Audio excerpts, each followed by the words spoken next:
Hi guys, நான் Bible படிக்கிறப்போ there was one particular incident which struck in my mind. என்னன்னா சவுல் வந்து இஸ்ரேலுக்கு ராஜாவாக இருப்பார். அப்போ அவர் தாவீதை கொலை பண்ணணும்னு பிளான் போட்டிருப்பார். உடனே சவுல் என்ன பண்ணுவார்னா சில சேவகர்களை அனுப்பிச்சு தாவீதை கொண்டு வர சொல்லுவார். இந்த சேவகர்கள் அங்கே போய் தாவீதை கொண்டு வராமல் அங்கே இருக்க ஜனங்களோட சேர்ந்து தேவனோட ஆவியை பெற்று தீர்க்க தரிசனம் சொல்ல ஆரம்பிச்சிருவாங்க. உடனே சவுல் என்ன பண்ணுவார்னா சரி செகண்ட் டைம் அனுப்பலாம், செகண்ட் டைம் சில சேவகர்களை அனுப்புவாங்க.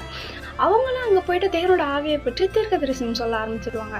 தேர்ட் டைம் திருப்பி அந்த சேவகர்கள் அங்கே போவாங்க, அவங்களுக்கும் தேவனோட ஆவியை பெற்று தீர்க்க தரிசனம் சொல்ல ஆரம்பிச்சிடுவாங்க. ஒய்க் ஏசப்பா எவ்வளோ பியூட்டிஃபுல்லாக வந்துட்டு தாவீதை சேவ் பண்ணியிருக்காருல. 3 டைம்ஸ் சவுல் வந்துட்டு தாவீதை கில் பண்ணணும், தாவீதை கொலை பண்ணணுன்றதுக்காக சேவகர்களை அனுப்பிச்சிருக்காரு.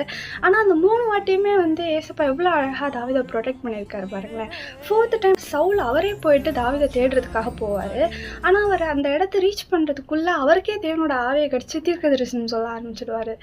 ஸோ லைக் ஏசப்பா வந்துட்டு எவ்வளோ பியூட்டிஃபுல்லாக தாவீதை ஷீல்ட் பண்ணியிருக்காரு. Aren't we worshipping the same God who protected David from Saul? So have faith in him and move on. ஏசப்பா அதே மாதிரி நம்மளையும் வந்து ப்ரொடெக்ட் பண்ணுவார்.